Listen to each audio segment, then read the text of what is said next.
सर्वसामान्यांच्या हक्काचा आवाज जागर जनस्थान। मूर्तिजापुरात 7 कलमी कार्यक्रम फक्त नावापुरतीच, मुख्यमंत्र्यांच्या आदेशाला केराची टोपली। प्रचंड बहुमताचे महायुती सरकार लोकांसाठी काम करत असल्याचे दाखवून देण्याचा प्रयत्न मुख्यमंत्री देवेंद्र फडणवीस करीत आहे। त्यात सर्वात मोठा अडथळा सरकारी बाबूगिरीचाच आहे। त्यामुळे तेथील कारभार सुधारण्यासाठी मुख्यमंत्र्यांनी 7 कलमी कार्यक्रम प्रत्येक शासकीय कार्यालयात राबवावा असे आदेश देण्यात आले। तो राबवण्याची जबाबदारी विभागीय आयुक्त, जिल्हाधिकारी, मनपा तसेच पोलीस आयुक्त, जिल्हा पोलीस अधीक्षक, उपविभागीय अधिकारी, तहसीलदार आणि बड्या अधिकाऱ्यांवर टाकली। यात प्रामुख्याने रखडलेल्या कामांचा निपटारा करावा, नागरिकांना व उद्योजकांना कोणाकडून आणि कसलाही त्रास होणार नाही याची काळजी घेण्याची जबाबदारी विभागीय आयुक्त, जिल्हाधिकाऱ्यांनाही घ्यावी अशी सूचनाही फडणवीसांनी मस्साजोग प्रकरणाच्या संदर्भाने दिली आहे। मात्र मूर्तिजापूर येथील तहसील कार्यालय परिसरात चक्क मुख्यमंत्र्यांच्या आदेशाला न जुमानता केराची टोपली दाखविल्या जात असल्याचं येथे येणाऱ्या नागरिकांनी माध्यमांच्या प्रतिनिधींसमोर गाऱ्हाणे व्यक्त केले। शासकीय कार्यालयात येणाऱ्या कुठल्याही नागरिकांना विलंब लागता कामा नये व त्यांची गैरसोय होऊ नये याकरिता मुख्यमंत्री देवेंद्र फडणवीस यांनी आपल्या चाणक्य बुद्धीतून 100 दिवसांचा 7 कलमी कार्यक्रम राज्यातील प्रत्येक शासकीय कार्यालयात राबवण्याचे आदेश देण्यात आले।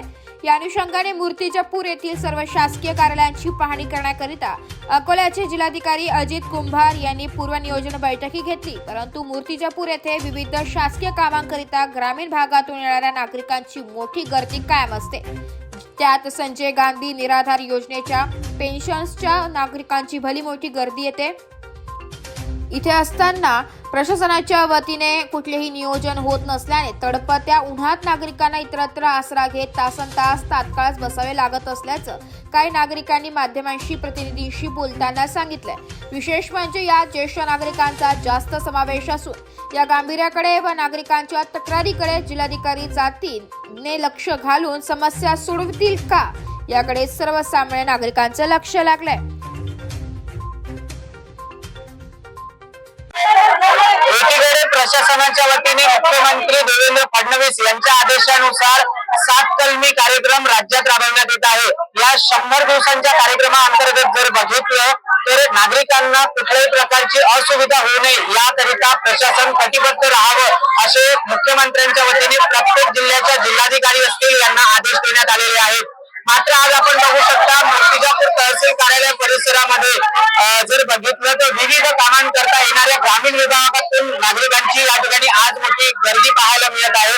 मात्र या ठिकाणी प्रशासनाच्या वतीने पिण्याच्या पाण्याची व्यवस्था असेल किंवा वृद्धांकरता बसण्याची व्यवस्था सुद्धा साधी करण्यात आलेली नाहीये। माझ्या पाठीमागे बघू शकता कशा प्रकारे गर्दी दाखवली आहे, तर वयोवृद्ध नागरिक सुद्धा या ठिकाणी मोठा त्रास सहन करत गेल्या 2 ते 3 तासापासून या ठिकाणी आले असल्याचे सांगण्यात येत आहे। माझ्यासोबत काही वृद्ध नागरिक आहेत, त्यांच्यासोबत आपण जाणून घेणार आहोत त्यांच्या प्रतिक्रिया। काय सांगाल काका, कुठून आले तुम्ही? किती वेळ झाला तुम्हाला इथे येऊन? 2 घंटे हो गए। अच्छा, तो यहाँ पे पीने के पानी की व्यवस्था है? नहीं, पानी की कुछ भी नहीं है।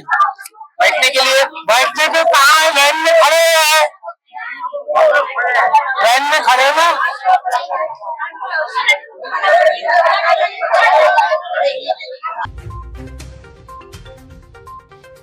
जागर जनस्थान करिता कॅमेरामॅन अमय आंबेडकर सह ब्युरो चीफ प्रतीक कुरेकर, मूर्तिजापूर, अकोला।